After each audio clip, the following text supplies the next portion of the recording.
I was the slightest in the house. I took the smallest room. At night, my little lamp and book and one geranium, so stationed I could catch the mint that never ceased to fall, and just my basket. Let me think. I'm sure that this was all. I never spoke unless addressed, and then 'twas brief and low. I could not bear to live aloud. The racket shamed me so. And if it had not been so far, and anyone I knew were going, I had often thought how noteless I could die. I died for beauty, but was scarce adjusted in the tomb when one who died for truth was laid in an adjoining room. He questioned softly why I failed. For beauty, I replied, and I for truth, themself are one, we brethren are, he said. And so, as kinsmen met a night, we talked between the rooms until the moss had reached our lips and covered up our names. I heard a fly buzz when I died. The stillness in the room was like the stillness in the air between the heaves of storm. The eyes around had wrung them dry, and breaths were gathering firm for that last onset when the king be witnessed in the room. I willed my keepsakes, signed away what portion of me be assignable, and then it was there interposed a fly with blue, uncertain, stumbling buzz between the light and me. And then the windows failed, and then I could not see to see.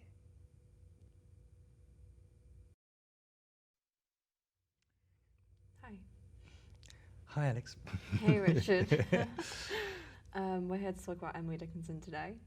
Good. And you've just read beautifully some of her poetry, and we were just wondering, why did you pick those 3 poems?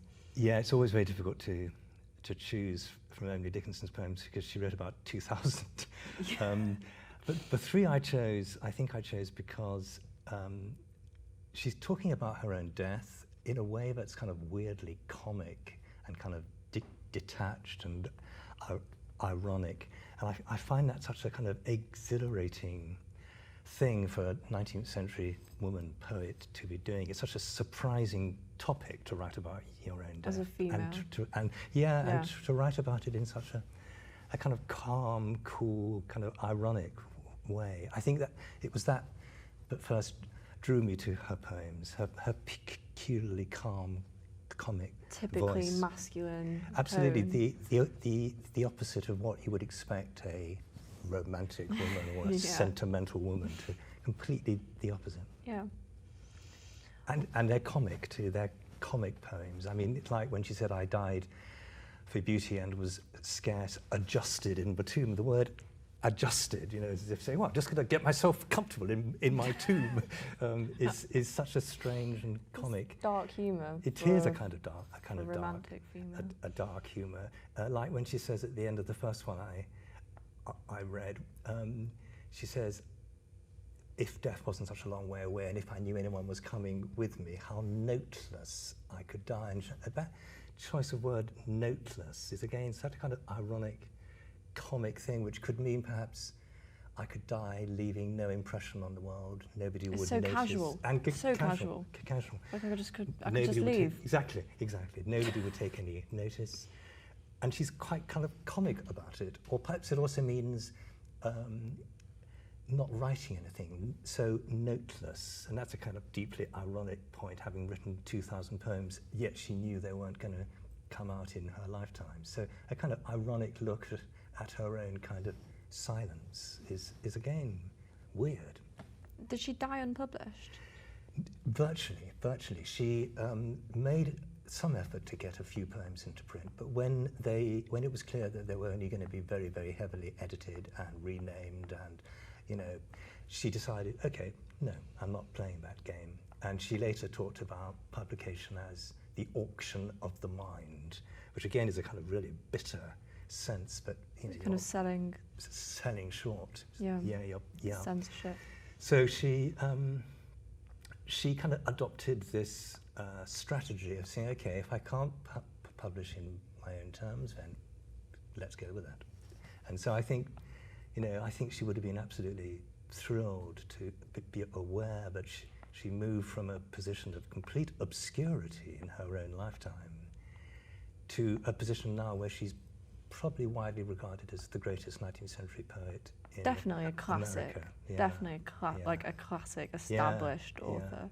Yeah, this is what's very touching. She redefined what 19th century poetry was, really. I mean, when you read mainstream 19th century poetry, like when I was a student, I thought 19th century poetry was largely by men, and they were long, ego-based. People like Tennyson and Wordsworth and all that stuff. And to come across this completely different voice, these electrifying little poems in which he says things like, I'm nobody, or I was the slightest in the house, and playing that kind of role of not being anyone. Yeah, one of her best poems starts, this is my letter to the world that never wrote to me. But again, she's not sounding kind of despondent or depressed. It's a sort of, it's a statement. Yeah, okay, this is my letter to the world that never wrote to me. Something quite fearless in the way that she exactly. writes. Yeah. I'd love to have known her. I think she was an extraordinary woman. Wonderful woman. I would have loved to have known her too. It's a shame. There aren't that many poets who you think I could really like. Yeah, I would actually like to have a conversation with you. Yeah, Keats, who she liked very much, you probably spotted in the second poem I read, I died for beauty, and the other person in the next door tomb has died for truth. She's clearly been reading Keats's ode to a Grecian urn, which has beauty is truth, beauty. I think Keats would have been a very nice chap to meet, and I think the 17th century poet George Herbert was but otherwise there are not many poets I would have liked to admit. But yeah, we were discussing Ted Hughes the other day, and we wouldn't really like his company. No, I don't think I would, actually. Yeah, no, me neither. Well, when did you first come into contact with Emily Dickinson? Yeah. And what effects? We've kind of discussed the effects that she's had on you personally, but professionally. Yeah. I was a student, and as I said, it was just exhilarating to come across someone so different, and whose poetry was so different from what I thought were the kind of mainstream rules of what a poem should be. And I think, as opposed to the big, long, ego-based poems of someone like Wordsworth. Long-winded. Yeah, or the kind of story poems of someone like Tennyson. It was so exciting to come across someone who said, I'm nobody, or this is my letter to the world but never wrote to me, and whose poems break all the rules of what a poem should be. They're not long, they're incredibly short. Felt a little bit rebellious. Exactly, yes. I mean, she definitely broke all the rules. She also broke all the rules about what a 19th century upper middle class woman should be. Refusing to go to church, refusing to play the household kind of stuff. It's, and I found, as a student, I think I found that absolutely thrilling. I found it quite difficult at first because, like poets who redraw the map of what poetry is, it can take a lot of tuning into her voice to... You're so used to a certain mode of reading poetry. You're so used to what you think a poem is, that when you come across someone who breaks every single rule... It's a bit shocking. It is. It's a shocking... And you have to kind of let yourself go and let her take over your mind. And, at first I thought to myself, these poems are really obscure. I can't make any sense of that. And that's why I love teaching her, because students, often come to her in the same way, thinking, this is weird. This is different. So you just have to kind of relax your mind and just let her voice speak to you, and you suddenly begin to tune into this extraordinary. It's kind of like a personal kind of very experience. Yeah, it is. But that's also worth saying that you don't get a sense, as I've said, you don't get a sense of a kind of huge ego showing off. She actually said that when she uses the word I, she actually is, if you like acting, she's in a kind of disguise. It's a kind of strategy. but she didn't want I in the poem to be taken as a kind of transparent version of herself. So if you like, she's always in a kind of mode and a kind of strategy of performing. I think that's why she's a very appealing poet to readers these days, brought up on the theory of performative identity, that she's always performing a role, performing the role of nobody. Or so it's not performing the role her of just a gay expressing woman. her feelings, Exactly. like It's not sort the of typical unburdening. poet. Exactly. It's not, this is how I feel, and this is exactly. why it's... And get depressed. It's No. focused on... No, it's not a kind of unburdening of sort of Emotions. emotional darkness or anything. Instead, it's this sort of comic. I think the comedy of her poetry is what I love to emphasize when teaching her, and I get a real thrill when sitting in a seminar room with students and we're all smiling at poems that on the face of it are dealing with very dark or anxious stuff about loss or separation, or stuff that on the face of it you would expect to be very gloomy, but it's not. There's a kind of electrifying intensity in the way she writes. There's a kind of weird dispassion, which is just... It's so bite-sized, it's a little bit addictive. Absolutely. The structure of it is just kind of snappy. That's right, and that's why she chose to write these very short poems based on, you were saying when we last had a chat about this, they sound like nursery rhymes. Yeah. And punctuated with those dashes. They're like kind of intensely charged nursery rhymes, and they also resemble riddles or hymns or kind of folk poetry, a bit like Blake, who she couldn't have read Blake because Blake wasn't published, but one often thinks, I often think that she and Blake have a lot in common. What, rhythmically? Yes, rhythmically writing these very short, intense, radical poems that break the mode of your typical literary poem by going back to more earthy, folky, nursery rhyme-like things. Ultimately more memorable. Yeah, very, very much so. Very much so. She's a poet who, once one begins to read her intensely, whole poems lodge inside your head and you're just hooked for the rest of your life. Sounds brilliant. I think I'm going to get more into her than I already am. It's been a kind of life journey for me because there are about 2,000 poems, and I do find myself changing my mind about the ones I like to teach every year. I tend to choose the same poems to teach every year, but I frequently find myself altering the selection when I've got to know and got to love different poems. And people make different selections because there are 2,000 of them. Editors choose very different ones. We were talking about this. Editors choose very, very different selections. And I was brought up as a student with Ted Hughes's selection for Faber, with a very good introduction, actually. But then I came across this Everyman edition with Helen McNeill, which is a terrific introduction. She's a great Emily Dickinson academic. And it's really weird because very few poems are in both books, so they've chosen quite different poems. And I realized that the Ted Hughes selection, he was going for more kind of conventional, slightly more sentimental nature poems, sort of nature thing. Poems. Yeah, which she did write, some of which are excellent. Whereas Helen McNeill was going for the more radical, subversive, critical, gay, transgressive, and the gay stuff material. too, which I hadn't really come to terms with. Her gay is not really the word we want, but something else about her is that she seems to have had a kind of polymorphous sexuality that just gets sort of energetically sort of attached to lots of different people, of male, female, and it's as if it's not about kind of heterosexual or homosexual. Instead, there's this sort of intense way of bonding with other human beings, especially even though she hadn't met. Even though she hadn't met. Kind of just like a chemistry. Quite, yeah.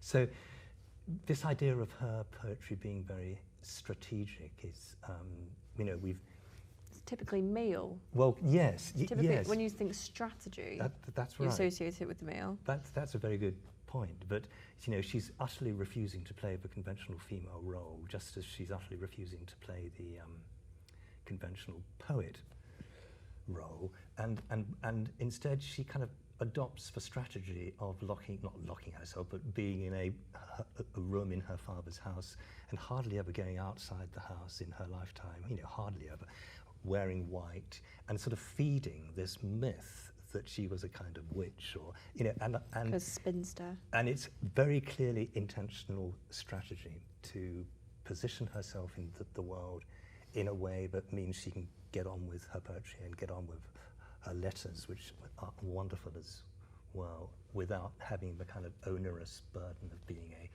upper middle class 19th century woman. So she, if you like, cultivated, strategized this idea of being the eccentric, not because she was like that, but because it was a very successful way of kind of being able to play her game by her own rules.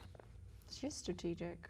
Yes, it is. Wow. Yeah. And again, you don't associate that with typical 19th century women who were, obviously boxed into various conventional roles. It seems like she broke all the rules. Which she did, yeah. I think she knew exactly what she was doing. Quite early in her life, she sent 4 poems to an influential editor and critic, and she didn't say, are they any good? She said, do they breathe? It's as if for her poetry is just alive. Exactly, is a kind of life. And I think the reason she said, are they any good, was because she knew quite well they were good. She didn't need to be told they were good. It doesn't seem like at any point in her life she was nervous. No. She seemed like she knew what she wanted, she just did it. And I think she did go through a great deal. The evidence, not that I'm terribly interested in what she went through in her own personal kind of biographical stuff, but the evidence is that she went through a lot of pain. And yet the poetry seems to indicate that she has kind of come through it and is able to write about it, kind of despair and loss. Clarity. But with a kind of cool, eerie clarity, as you say, and a kind of sense of comedy too. Like in the last poem I read, I heard a fly buzz when I died. The way she says the fly interposed. It's such a kind of comic word. And then she says, and then the windows failed. I often joke, it is funny, isn't it? I often tell students that if I were to write a book about Emily Dickinson, the title would be, and then the windows failed. The windows failed. Yeah, which is, yes. Stopped working. Windows, you're a failure. Windows, you're fired. You're not doing what you're supposed to do. Yeah, exactly. It's over. Exactly. It's to write about one's own death with that kind of ironic comedy. It's just unprecedented. Kind of liberating. Absolutely.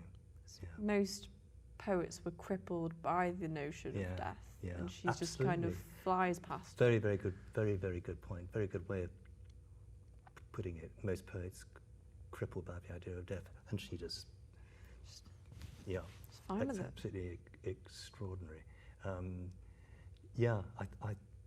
I think it's. And what I love teaching about her is that when you're in a seminar room faced with these very strange poems, there's a real sense of collegiate stuff going on, that we're working together as a group. I don't say this is what this poem means, because I don't know what this poem means, and we all kind of work on it as a kind of communal sense of adventure, trying to come to terms with this uncanny presence, which is great, and to get the sense that students first of all find her off-puttingly strange, which is understandable. Kind of ignites curiosity. Quite, at the same time. If you like, converted to her, I find a really kind of exhilarating thing as a teacher. Because you see the change in attitudes. Yeah, and it's not, it's not because of me, it's because of her. Of course it's not because of me, it's because of her. No, it's partly because of you. I mean, okay, but you could teach her in a terrible way. Well, be like, look, this poetry's a bit odd, and that's the way it is. Well, thank you. But and then because I teach her on the second year American module, it's really exciting when third-year dissertation students choose her, as quite a few do, and really go excitingly with her and produce genuinely kind of original stuff. I mean, obviously she's been hugely written about now. It's brilliant that you inspire that kind of research, though. Well, I hope so, yes. Because your passion will come through naturally. Yeah, I think, she's an easy poet to be passionate about. So if you were able to ask her if she was sat here instead of me, one question. What do you reckon it'd be? I don't know, I've thought of a number of things. One of the things I am curious about, but I feel I don't want to know much about, is the evidence is that she had an amazingly intense relationship with a woman called Sue, who became her sister-in-law, and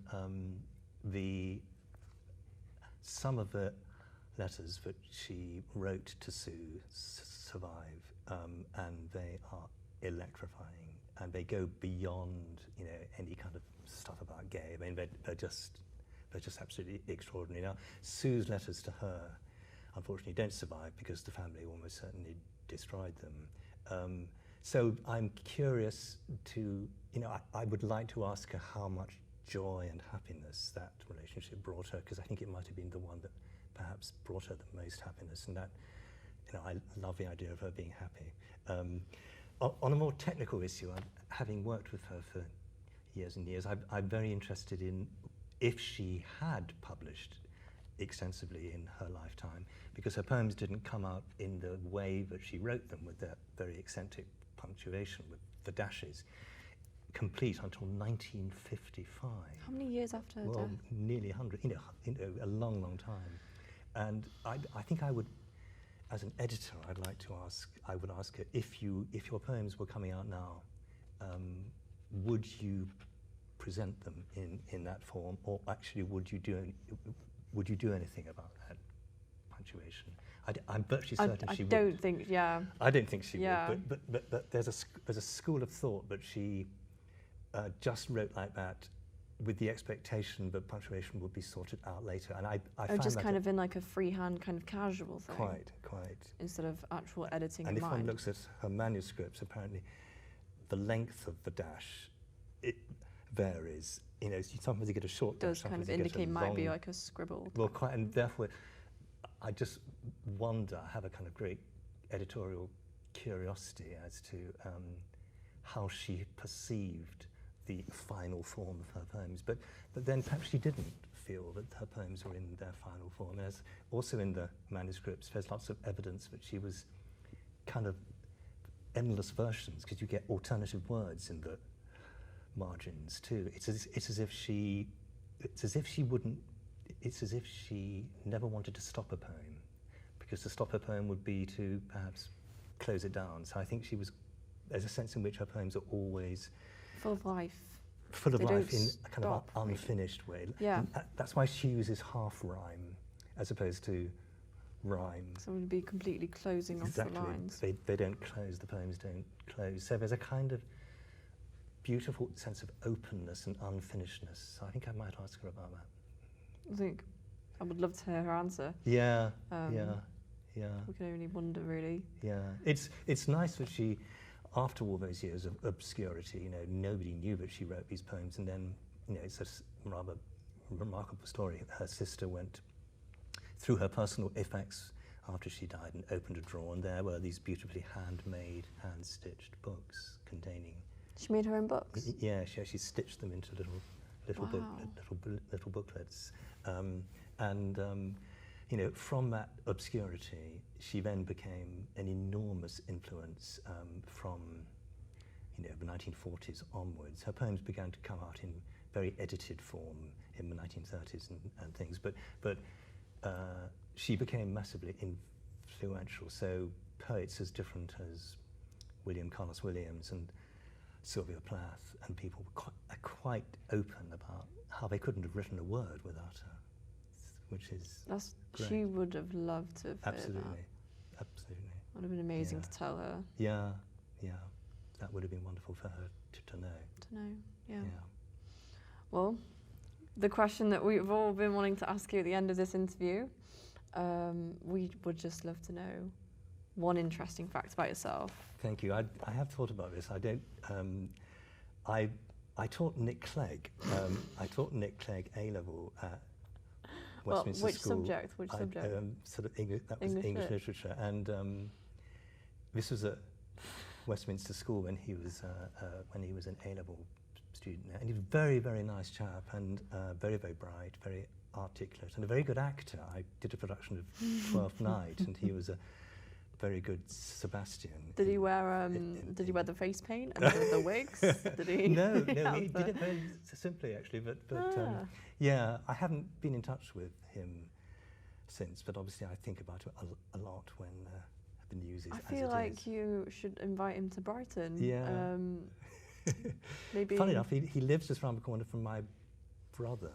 So every time I go and see my brother, I see armed policemen standing outside Nick Clegg's door. Are you telling me that you've never just dropped him a text like, Nick, it's been a while and my brother lives next to you. Yeah. Do you fancy a cup of tea? Yeah, no, I'm afraid not.